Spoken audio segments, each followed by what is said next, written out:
All right, welcome once again to the School of Prayer and Intercession.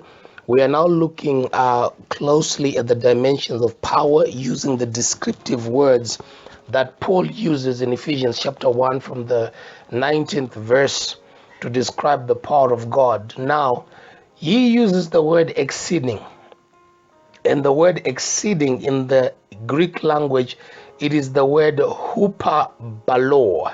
Huperbalo. Now, the word huperbalo, it means to throw beyond the usual mark. That is figuratively to surpass, only active participle, or to be super imminent. So if you want to understand what huperbalo means, look at the sport called shot put. People, they throw a heavy metal ball, right? Now, if somebody throws it beyond the point or the record, it means that they have huperbalo, they have gone beyond the mark. So I want you to know that the power that is at work in you, it goes beyond the usual mark. So if you are dealing with limitation, if you are dealing with generational patterns where people end in a particular place and they can't exceed a particular level, when you are in prayer, you huperbalo, you have this exceeding power in you that goes beyond the usual mark. Now, it's important to know these things because when you get into prayer armed with that knowledge, your confidence and your faith levels, they increase.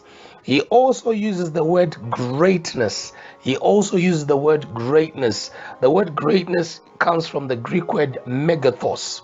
It comes from the Greek word megathos, which actually means magnitude. It actually means magnitude. And you know, magnitude is the expanse of effect that something has. No wonder why we hear more of this aspect of magnitude in earthquakes. An earthquake can happen in another city, but it can send tremors to hundreds of square kilometers around it. That is magnitude. So when you are in prayer, you actually emit this greatness. That's why we've got case studies of men like Charles Finney, who by the very presence of them in a city, we are told that demons would manifest in people's houses even before they see Charles Finney physically.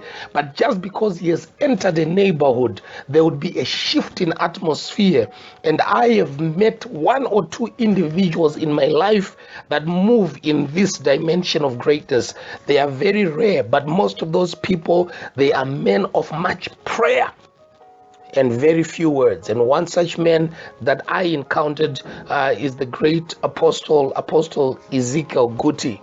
I remember countless conferences where atmospheres would shift when he arrives. Now the shift of atmosphere would actually be quite amazing, because in all the cases I would be in prayer, my eyes totally closed, and I'll be deep in prayer about, I would sense that something has shifted in the atmosphere. And as soon as I raise my head to look around, I would actually see him walking in, or I would actually see him probably seated, because normally he would enter places without announcement. So those dimensions can be reached if you're a man or a woman of much prayer. I was listening to, I have to give examples because I want to give you an appetite. I was listening to, if I'm not mistaken, it was Duncan Williams, Apostle Duncan Williams from Ghana, and he was sharing the platform with Lester Summerall in Tulsa, Oklahoma. So during the conference, they received word that Oral Roberts had missed his flight and that he might not be able to make it on time. So when Lester Summerall was preaching, he did not receive this information, but Duncan Williams actually knew, because he had received the information that Oral Roberts is not going to be on time. But I think Oral Roberts caught another plane and then came. But here's the interesting thing. He said when Lester Summerall was preaching, at a certain time of his preaching, he just stopped and he said, "He's here." And so people looked at him trying to figure out what is he talking about. Then he said, "He's here. Oral Roberts is here. I feel him. I sense it. He is here. And as soon as he said that, Oral Roberts walked through the door. Now, beloved, these are levels where you can sense the greatness or the magnitude of a person before you even see them. It means this person is emitting greatness, but these things are achieved by your proximity, intimacy, or koinonia with God. The other word that he uses is actually the word power, which in the Greek language is dunamis, and figuratively it means miraculous power, or it means ability. It means abundance, right? It also means strength. It also means violent and mighty.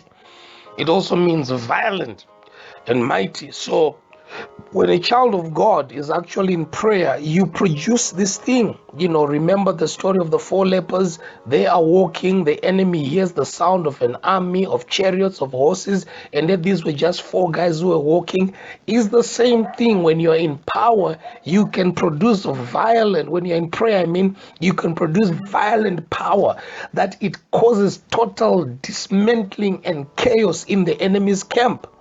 The other word that he uses to show power is working. When he says the working of his mighty power, working, the word working there is energia. Energia, where we get energy.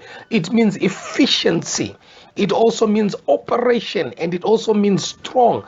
So what that means is that, the power that you emit is power that is actually, it has energy in it. It is efficient. It operates. It is strong. I'll give you another case study. I was talking to Bishop Mwinga from Zambia, and he had the opportunity to interpret for what's his name, Benson Idahosa, when he was doing a crusade in Zambia. So he said when Benson Idahosa started praying at the crusade, Bishop Mwinga says he heard the sound of clicks, like audible sounds. Then when he heard the sounds, he looked in front of him, and there was a man in a wheelbarrow that was crippled and lame from birth, and he was shriveled and all bent and so forth. So the sound of click, click, click that was taking place, it was bones that were straightening until the man became straight and got up. Bishop Mwinga said, I almost fainted. I wanted to run away because it was scary. He saw it with his natural eyes. What was that? It is the operation. It is energia. It is efficiency. And we can emit or generate this in a place of power. Then he also uses the words mighty power in union, mighty power. And this comes from the Greek word kratos. It comes from the Greek word kratos, right? What kratos actually means, it means vigor. It means dominion, my God. It means dominion. This is the level of power that occupies territory and asserts its authority over a place, dominion, might. That is what kratos is. So when you are in prayer, I want you to know that you get into these dimensions unbeknown to you. Hupabalo. You get into megathos, you get into dunamis, you get into energia, you get into kratos. And it's amazing. When people are praying for me, I know it. Or when someone is praying for me, I know it. And if I concentrate, I can actually pick the person that is praying for me. It's this energy. I can't explain it. I cannot really explain it, but I know that people are praying for me. And whenever I have gone to preach and I give people the time that I'll be preaching, then they pray during that time. The things that happen in that place are things that would never happen anywhere else. Why? Because people are generating power. People are generating power. Let me tell you something. There are levels, beloved. There are levels that you can reach that are scary. Smith Wigglesworth, at one time, a lady approached him and hugged him and said, "Thank you, sir." Then he said, "What's wrong?" Then he said, "No, last night you came to my house, you prayed for me, and I got healed." And Smith Wigglesworth does not remember going to the house of that woman to heal. She said, "What time?" The woman mentioned the time. Smith Wigglesworth only knows that during that time he was in prayer. But look at the level of the expression of the power that takes place. We once prayed for somebody who was in a coma, dead, ice cold, in a coma, and they woke up the next day. When we went to visit them, they were up and they said, no, you came with this one and this one at such a time. You prayed for me like this. My God, it shows you the dimensions of the power of God. So these things are rather learned experientially than theoretically. Listen, prayer has to be done, not studied. It has to be done. And when you are doing it, that's when you grow to some of these dimensions. Thank you so much. I'm going to come back with one more installment on prevailing prayer. And I'm going to use that as a more power case study so that you understand what we're talking about. So join me in the next segment, which will be the last one on dimensions of power.